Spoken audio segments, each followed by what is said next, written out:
to show you guys what I'm working on so freaking bad. The only problem is I can't because they're not ready to be released yet. It's all stuff that's currently in development for the KitchenAid mixer, and if I release it, somebody's going to steal it. How do I know? Because I've tried to do it with all my other products already. I can, however, show you this. We are getting dangerously close with our powder coating setup. Check that out. We have just a little bit of refining to do, but oh my gosh, these are looking beautiful. This is called custom colored. And in the very near future, we'll be able to custom color your machine whatever color you desire, which I'm incredibly excited about. I hope you guys are too. Now here's a couple more things that I can show you. And if you have a tilt head KitchenAid mixer, or maybe you're gonna get one for the holidays, these are gonna be the top 3 things to improve the function and longevity of your mixer. Starting with the love handle. Look at that sexy piece of equipment. Now these are gonna help assist in raising and lowering the head of the KitchenAid mixer. It just gives you a little more something to grab onto. It quite literally just slides over this port, and then secures it into place with this thumb screw. Now it's made out of metal, so it can also assist you in carrying the mixer. It's incredibly strong. By the way, that love handle does work with the K5SS style of machine, so if you have 4 big bolts right here, it'll work on your machine.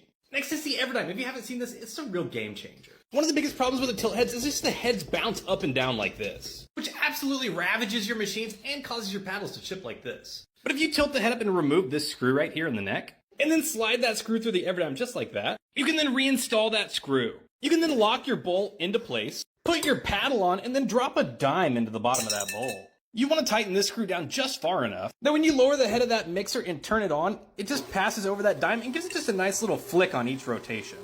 Now that ensures that your paddles are just a dime's height off the bottom of that bowl. That means you're not going to have any dry, unincorporated ingredients. But it also means that your paddles aren't rubbing the bottom of that bowl and chipping. Oh yeah, and no more head mounts. But you know what does bounce? This paddle.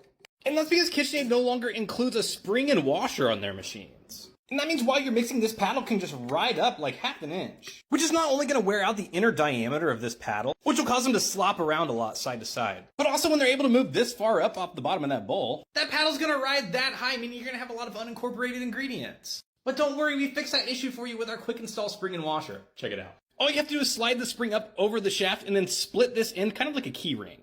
And then you'll just twist this spring up into place. Now that washer, it comes pre-split. So we'll do the exact same thing and we'll just twist that up into place as well. And then we'll simply just bend that back into place. And boom, just like that, a brand new spring and washer.